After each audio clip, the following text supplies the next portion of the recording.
A partir de agora, você acompanha uma reportagem especial sobre a Lei Maria da Penha, que em 2021 completou 15 anos. Nós ouvimos o depoimento de mulheres que conseguiram vencer o ciclo de violência e denunciar seus agressores. Além disso, você vai saber quem são os personagens que estão juntos nessa luta.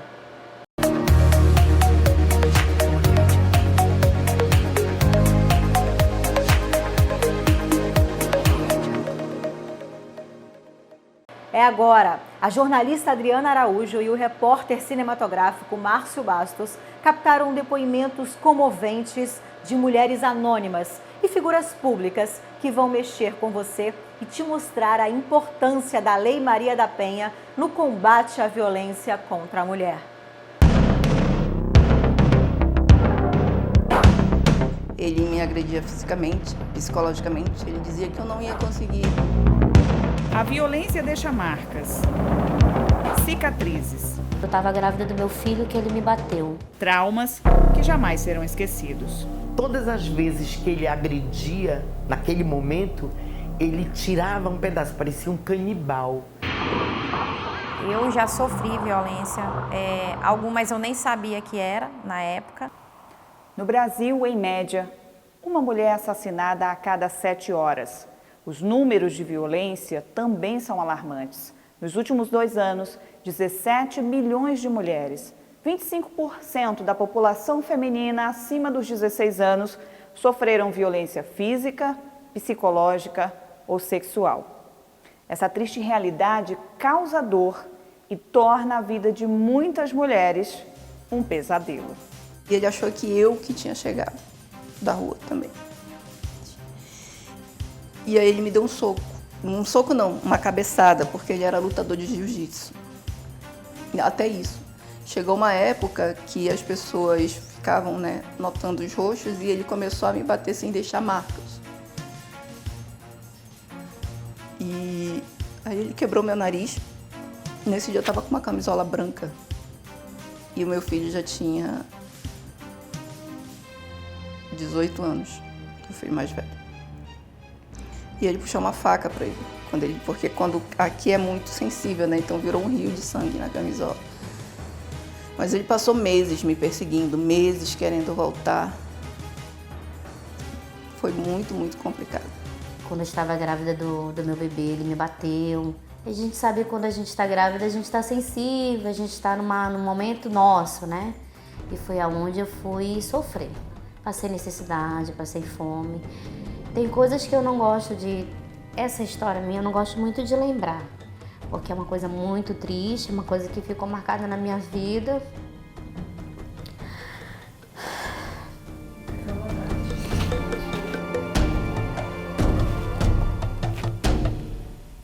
O número é ainda mais assustador quando se trata de denúncias.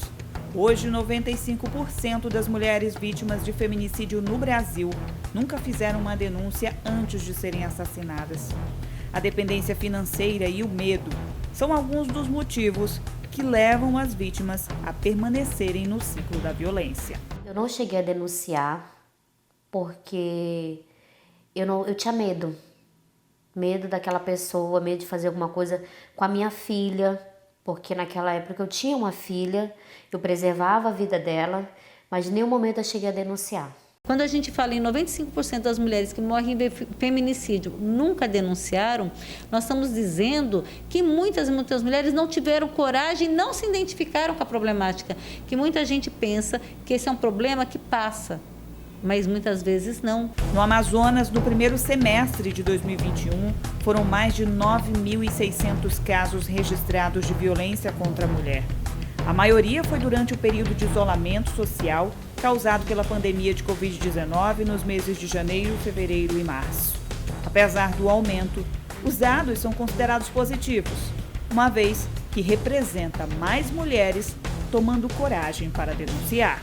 Quanto mais mulheres estiverem registrando boletins de ocorrência, mais mulheres saíram do ciclo da violência. É interessante que não é positivo ter muitos dados de furto, de roubo, mas da violência doméstica é positivo que mais e mais mulheres saíram do ciclo da violência doméstica. Mais mulheres entenderam que elas não têm que ficar sofrendo a violência doméstica e familiar dentro de sua casa. superar a si mesmo, tirar forças de onde não há, ter coragem e decidir denunciar. Para quem nunca viveu o ciclo de violência, parece fácil, basta decidir e sair. Mas para as vítimas, essa é uma batalha diária. A pior coisa que uma vítima de violência pode escutar é por que tu não sai desse relacionamento. Como se fosse fácil, a pessoa pega as suas coisas e sair. Não é. E isso é tão forte que uma das vezes que eu tentei me matar foi porque eu escutei isso, porque eu me sentia fraca. Eu me sentia impotente, o erro estava comigo, por que eu não conseguia sair? Então hoje eu digo, não diga isso para uma vítima de violência, porque você não diz para uma pessoa que quebrou a perna ter força e sair andando.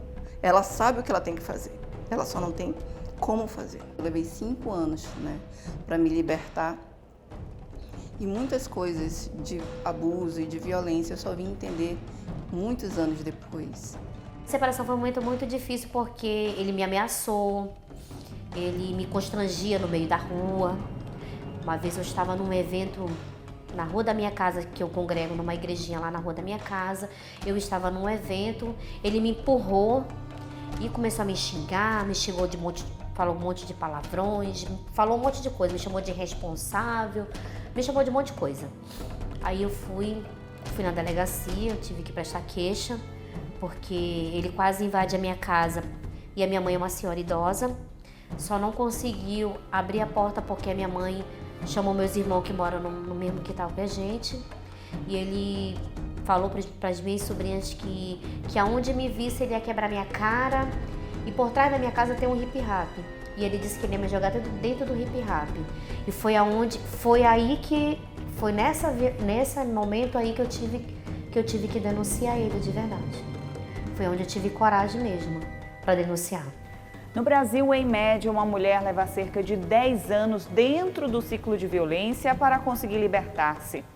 O apoio de amigos, familiares e da sociedade como um todo torna-se a luz no fim do túnel para que elas conquistem a liberdade. É muito importante, viu, os vizinhos, familiares e amigos denunciarem que muitas vezes, como eu disse, a vítima ela não consegue perceber que ela é vítima da violência, ela sofre, que ela tem muitos vínculos com aquele agressor, filhos, patrimônio, financeiro, deixou de trabalhar, então ela teme um novo recomeço de vida. Agora você que sabe que tem uma mulher precisando, às vezes uma colega de trabalho, que ela chega todo dia mais tristonha, que ela mudou o comportamento dela, a personalidade, denuncie. Quando eu entrei no grupo em 2008, eu comecei a ver relatos de outras mulheres. E eu percebi que o erro não estava em mim. Inclusive, num dos meus textos eu digo que foi nesse grupo que eu aprendi a reconhecer que o abuso não era culpa minha. O problema estava com ele, não era comigo. Foram essas mulheres que me abraçaram com as histórias delas, com as dores delas e conseguiram me salvar. Nós mulheres temos que se amar.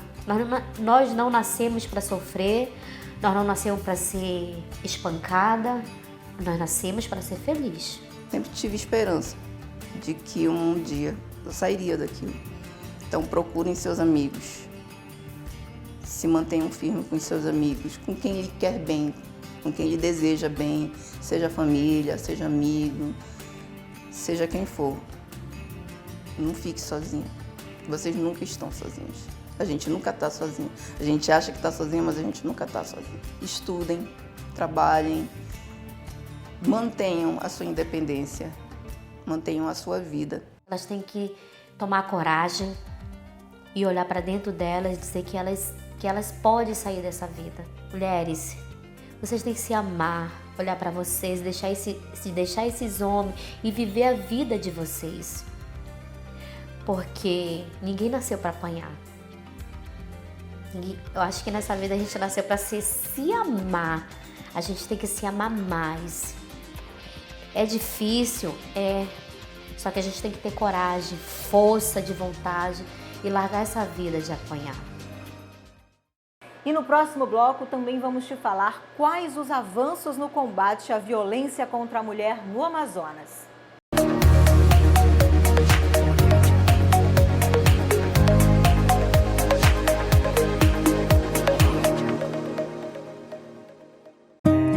Eu sei que são noites em claro, que muitas vezes não é fácil.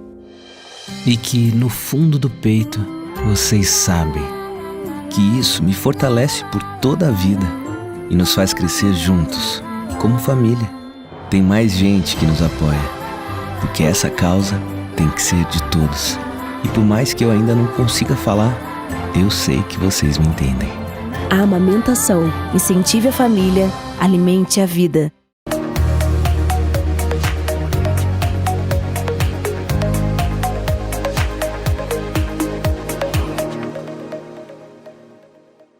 Estamos de volta. Você sabe quais são os tipos de violência contra a mulher? Violência física, sexual, patrimonial, são algumas delas. Em 2021, a Lei Maria da Penha passa a incluir a violência psicológica e a perseguição contra a mulher, mudanças na lei que determinam o afastamento imediato do agressor. A Adriana Araújo conversou com mulheres que têm representatividade no Amazonas e lutam contra a violência diariamente. Agora você vai conhecer alguns dos projetos de parlamentares do Amazonas que ajudam na luta contra a violência às mulheres. Quais medidas são adotadas aqui no Poder Legislativo? É muito triste saber que, de repente, a gente pode ser a próxima vítima. Esta lei foi importante, mostrou isso às pessoas, valorizou as mulheres, deu respeito ao seu trabalho, à sua posição na sociedade.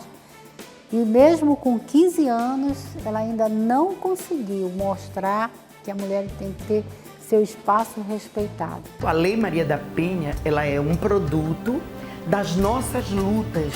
Quando eu falo nossas, é do movimento de mulheres, de nós mulheres como um todo. Desde que foi sancionada em 2006, a Lei Maria da Penha passou a ser um instrumento utilizado pelas mulheres brasileiras na luta para garantir seus direitos. Toda essa luta gerou muitos avanços na condição da mulher na atualidade. Mas a desigualdade de gênero ainda é um fator que contribui para a manutenção de altos índices de violência. Não é comum a mulher ter uma força igual ao homem. Não é comum a mulher ter, fisiologicamente, ser igual ao homem. Portanto, a diferença existe fisicamente, mas no mundo, nas políticas, eles têm direitos iguais. Este ano, a legislação ganhou reforço. Um deles é o programa Sinal Vermelho contra a Violência Doméstica. Este sinal, feito com batom ou qualquer outro material na palma da mão, permitirá que a pessoa que atende reconheça que a mulher é vítima de violência doméstica. Essa iniciativa vai ajudar mulheres que têm medo a denunciar o seu agressor. Agora, a alternativa encontrada é o X com batom, que ele vem servindo de alerta, porque ela não quer denunciar, ela tem medo de denunciar. A denúncia pode até no primeiro momento trazer consequências graves, ela vai ficar desesperada, algumas que não têm de como se sustentar e perder aquele esposo que dá comida, protege seus filhos, é desesperador. Mas existe a lei que vai sim proteger com que ela receba o recurso suficiente ou necessário para sustentar sua família. Os avanços são muitos, mas somente depois de 15 anos da aprovação da lei que o Congresso reconheceu a necessidade de incluir no Código Penal o crime de violência psicológica.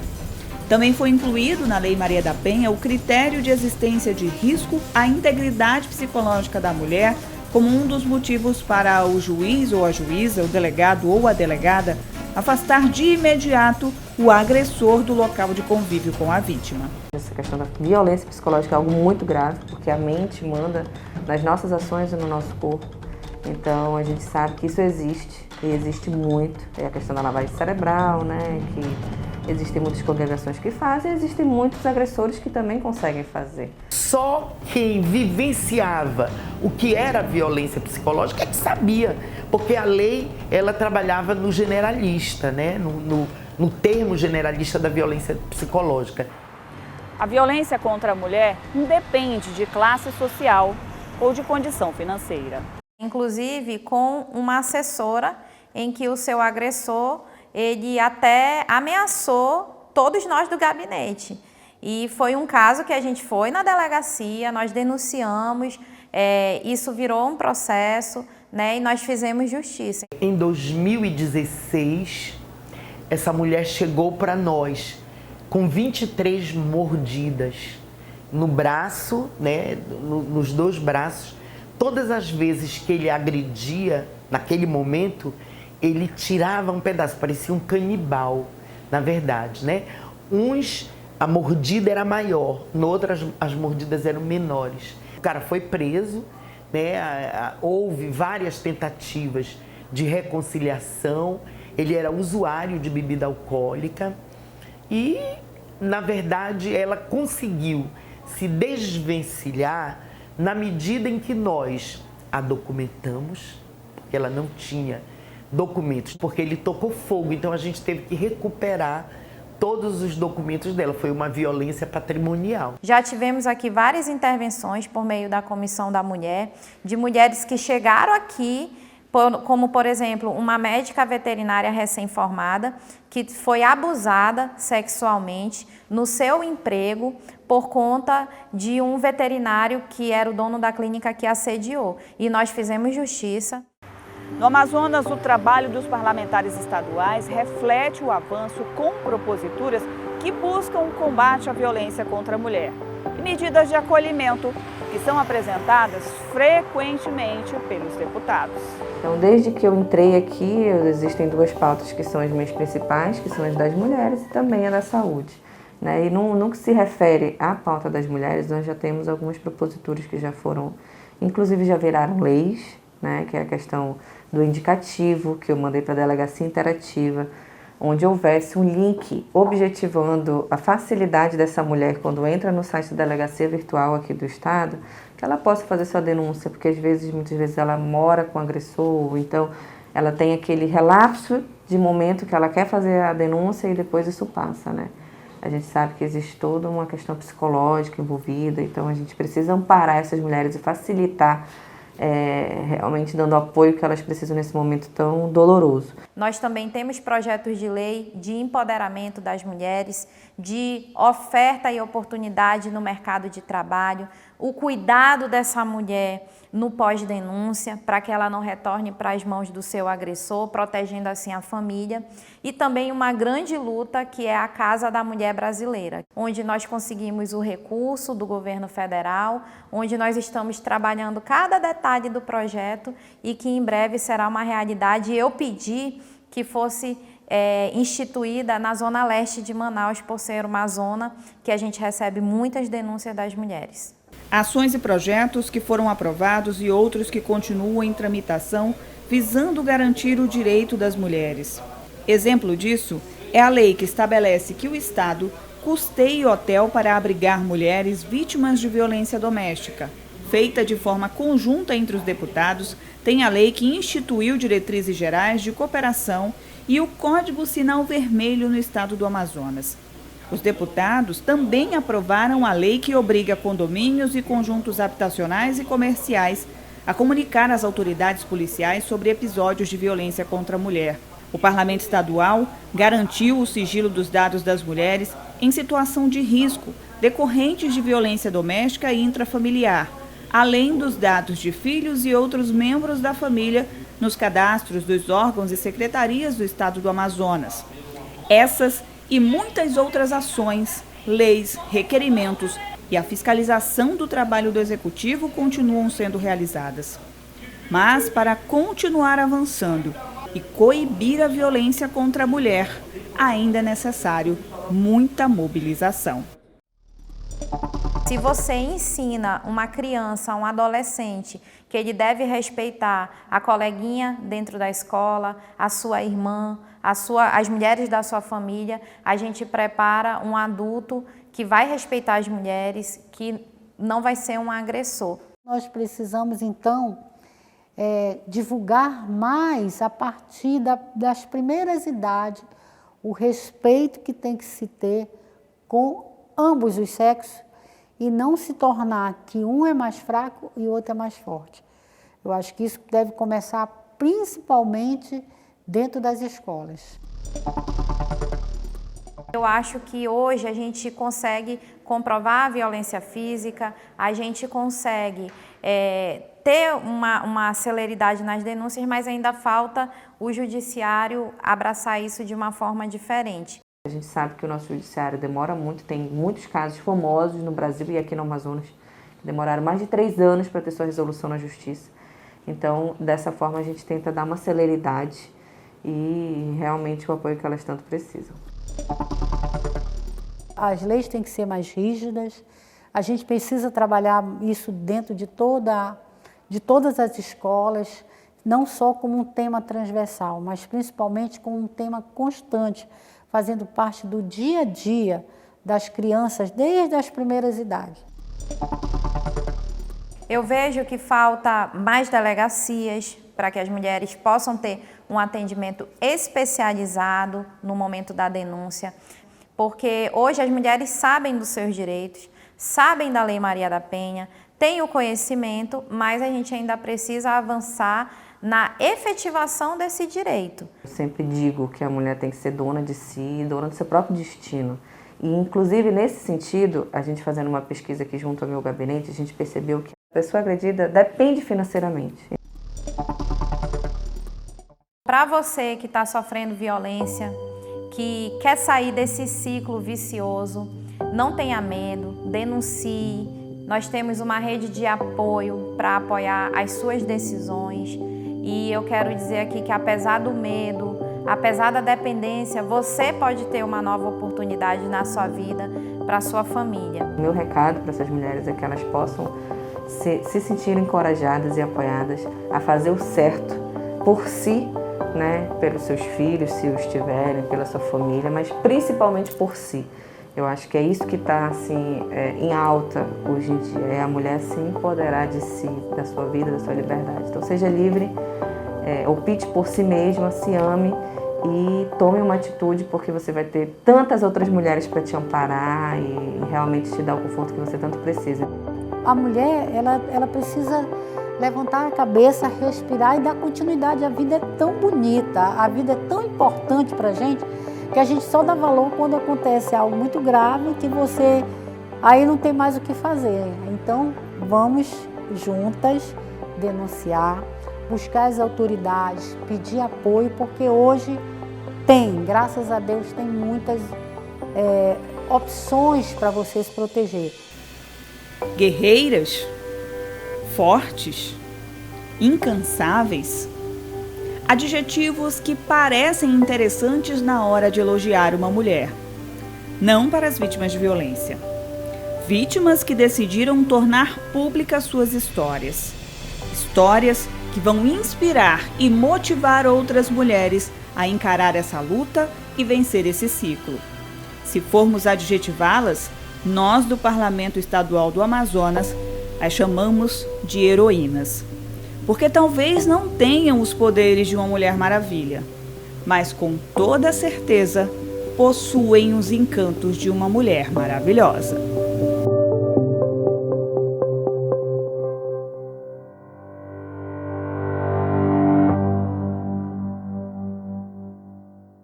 Os ecos dessa luta ainda reverberam em nossa sociedade todos os dias.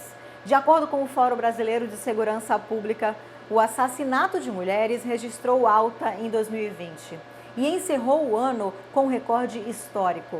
Durante a pandemia, os especialistas apontam subnotificações dos casos. Por isso, os avanços na lei são necessários para resguardar a integridade da mulher. Você, que sofre algum tipo de violência apresentada neste documentário, não hesite em procurar ajuda. Ligue 180 e denuncie. O Repórter A Leão de hoje fica por aqui. Muito obrigada pela sua audiência e eu te espero no nosso próximo encontro.